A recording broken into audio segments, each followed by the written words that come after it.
Glamour world छोड़कर सबसे पहले एंकरिंग, फिर उसके बाद एक मॉडल के रूप में आपने अपनी छवि को स्थापित किया और आज बिल्कुल अलग है। मतलब मेरे लिए तो बिल्कुल ही ये सोचना समझना भी बड़ा मुश्किल है कि बिल्कुल उस एक लाइन को छोड़कर जहाँ पर आपको मुझे लगता है कि फ्रीडम ही फ्रीडम है। आपका जो मन करे आप कर सकती हैं, जो मन करे खा सकती हैं, जैसे मन करे रह सकती हैं।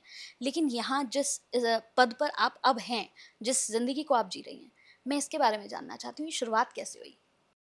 देखिए हर इंसान सबसे पहले वो करता है जो उसके सामने आता है। हुँ, जब मेरे सामने एंकरिंग के ऑफर्स आए, मैंने एंकरिंग की। मैंने बहुत काम किया। मुझे लगता है मैंने अपनी लाइफ में 13 से 14 साल एंकरिंग में दिए हैं। अच्छा। और जिस वक्त मैंने काम छोड़ा है, उस वक्त मैं इंडिया से ज़्यादा आउट ऑफ इंडिया काम कर रही थी। तो मुझे लगता है मैंने हर तरह का बहुत अच्छा लाइफस्टाइल देखा है। मतलब मैंने बहुत अच्छी कंफर्टेबल लाइफ जी है, बहुत अच्छा इनकम मैंने अपना देखा है, सब कुछ देखा है। तो आज जब मुझ पे ये सवाल उठते हैं कि पैसों के लिए ये धर्म में आई है, तो मुझे हंसी भी आती है और बुरा भी लगता है एट द सेम टाइम, क्योंकि जो इनकम मैं छोड़ के आई हूँ वो यहाँ से बहुत बेहतर थी, बहुत हुँ, बेहतर थी। मुझे कोई ज़रूरत नहीं थी इसमें आने की। लेकिन वही होता है कि हमारा जो प्रारब्ध होता है वो हमें खींच के वहाँ ले आता है। तो मुझे याद है कि जब मैं अपने स्कूल में थी, 10th 11th क्लास में थी, तब मेरे पापा, वो होता है ना कि बेटी के लिए माता पिता जाते हैं, कुंडली दिखाते हैं कि इसकी शादी कब होगी।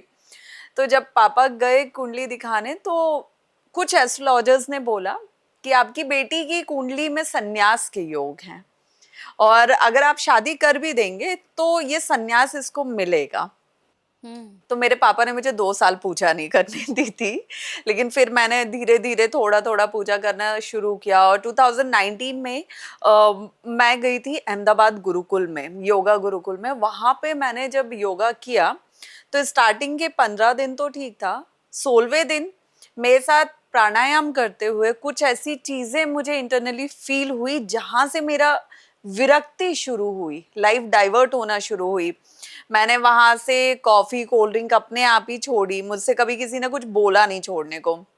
और फिर मैं जो हमारा फर्स्ट लॉकडाउन लगा था उसके बाद फिर मेरा पहाड़ों पे रहना शुरू हुआ।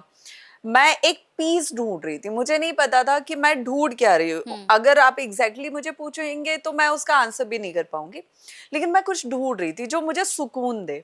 हुँ, फिर मैंने धीरे धीरे ये ऑब्जर्व करना शुरू किया कि जब मैं पहाड़ों पे रह रही हूँ, मंदिरों में, मुझे ट्रैकिंग करने का बहुत भूत सवार था। तो मैं अकेले ट्रैक करती थी, मैं पहाड़ की चोटियों पे अकेले, जहाँ पे आप मेरे कुछ वीडियोस देखेंगे, मैं पहाड़ पे बैठी हुई हूँ अकेले, दूर से दूर तक सिर्फ बर्फ और दूसरे पहाड़ों की चोटियां दिख रही हैं, और पिघलती हुई बर्फ की एक एक बूंद कानों में सुनाई दे रही है, और दूर से दूर तक कोई इंसान ना जानवर। मैं ऐसे ट्रैकिंग करती थी। तो वो मुझे, वो जो चीजें थी वो अपनी तरफ खींचने लगी कि जीवन में, दुनिया में कितना सुकून है, हम कहाँ शोर में भटक रहे हैं। फिर जब मैं वापस, मुझे एंकरिंग का काम आए, अब क्योंकि लाइफ के एक्सपेंसेस चलाने के लिए आपको काम तो करना पड़ेगा। तो जब मैं एंकरिंग पे जाती थी तो तब मेरी तबीयत बिगड़ने लगी। मतलब वो जो डीजे का साउंड होता था, माइक का साउंड होता था, लोगों को इतना शोर करते हुए देखना होता था, फिर वो मैं एक्सेप्ट नहीं कर पा रही थी। फिर मैं धीरे धीरे उत्तराखंड चली गई और वहां पे रहना शुरू किया। वहां मेडिटेशन, योगा, साधना, मंदिरों में रहना, अभिषेक करते रहना, अनुष्ठान में रहना, फिर वो मुझे बहुत अच्छा लगने लगा। तो बस ऐसे मैं डाइवर्ट हो गई।